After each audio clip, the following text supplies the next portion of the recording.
బాధాకరమైన విషయం ఏంటంటే యవనస్తులకి సరైన టైంలో వాక్యం దొరకట్లా. చాలా మందికి సరైన టైంలో సరైన ఏజ్ లో వాక్యం దొరక్క పాడైపోతున్న అమ్మాయిలు ఉన్నారు, పాడైపోతున్న అబ్బాయిలు ఉన్నారు, చెడిపోతున్న అమ్మాయిలు ఉన్నారు, చెడిపోతున్న అబ్బాయిలు ఉన్నారు. వాళ్ళకి తెలియట్లా. మనసు పక్షిలా పరిగెడుతుంది, ఎటు తీసుకెళ్తే అటు ఎగిరిపోతున్నారు. తాత్కాలిక సంతోషాల కోసం, తాత్కాలిక ఆనందాల కోసం, తాత్కాలికమైన మత్తు. ఈ మధ్య కాలంలో ఈ గంజా ఎక్కువైపోయింది, డ్రగ్స్, సిగరెట్లు, మందు. విచారకరమైన విషయం, సెక్సువల్ థాట్స్ కి కూడా లొంగిపోయి అసలు ఎవరితో మీరు కలుస్తున్నారు, ఎవరితో తిరుగుతున్నారు, ఎందుకు శరీరాలను అలా పాడు చేసుకుంటున్నారో తెలియని దుస్థితికి వెళ్ళిపోతున్నారు ఈరోజు అమ్మాయిలు, అబ్బాయిలు. 5 నిమిషాల సుఖం కోసం అందమైన బంగారు జీవితం మొత్తాన్ని నాశనం చేసేసుకుంటున్నారు. ఈ 5 నిమిషాల సుఖం కోసం ఎంత అందమైన జీవితాన్ని పాడు చేసుకున్నారు. 50 ఏళ్ళు 60 ఏళ్ళు టిక్ కొట్టేసుకున్నారు.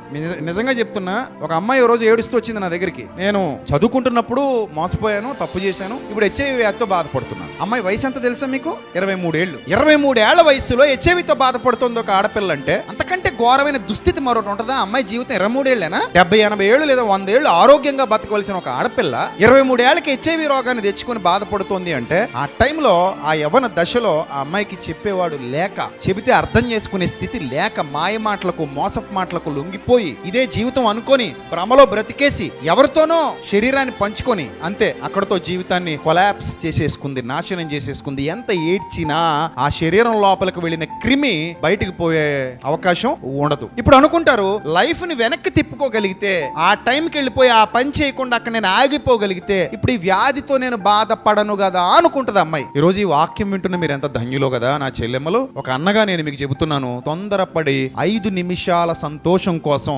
60-70 ఏళ్ల జీవితాన్ని తాకట్టు పెట్టకండి ప్లీజ్.